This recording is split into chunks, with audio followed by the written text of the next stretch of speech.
Hello everyone, this is my Python notebook in which you will understand three Chicago datasets and analyze them using SQL and Python. So these are three datasets: socioeconomic, public school data, and crime data of Chicago. First, we will download the datasets and store the datasets in dataset tables. For that, we need to have a database. So we will connect to a database called finaldb.db, and then we will connect SQLite to that database, and then we will store these three datasets into that database. After that, uh, we are ready to analyze our data, and first we will calculate total number of crimes. For that, we will use the SQL command, select count star as total crimes from Chicago crime data. So this will give us total number of rows in that Chicago crime data database from their total crimes table. So we have total crimes as 533, and then we have community areas name and number with per capita income less than 11,000.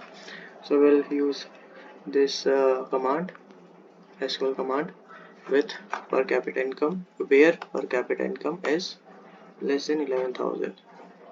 So this is an additional line which gives us per capita income less than 11,000. So these are the required community area names and number.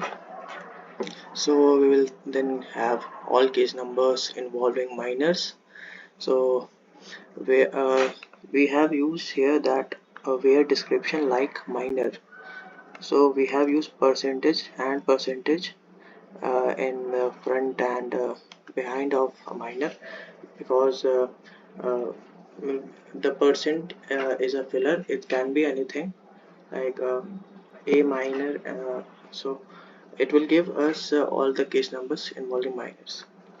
And then we have all kidnapping crimes involving a child. So primary type will be kidnapping and description like child, because it is a crime involving a child.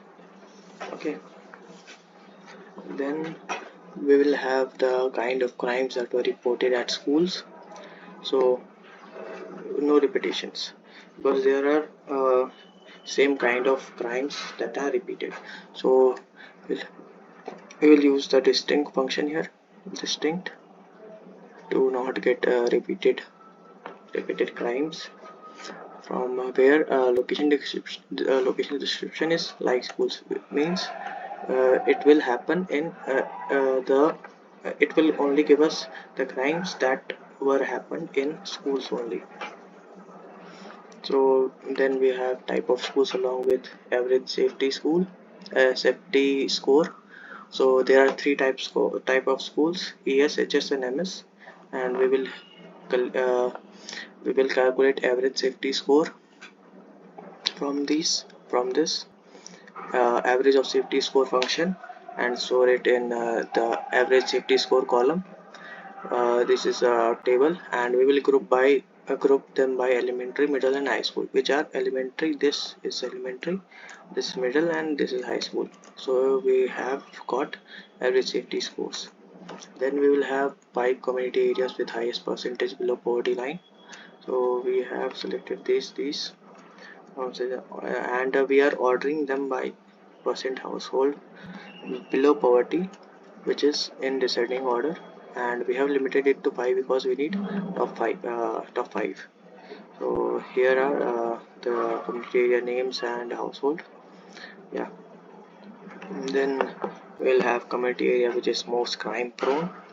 So we will have community area number from this table, and we are grouping by community area number and ordering by count and limiting by 1 because we need the highest only. So this is the community area number.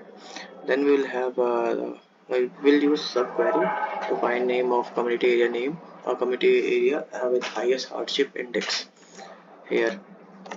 Okay, So from census data where hardship index is equal to, so we are using subquery here.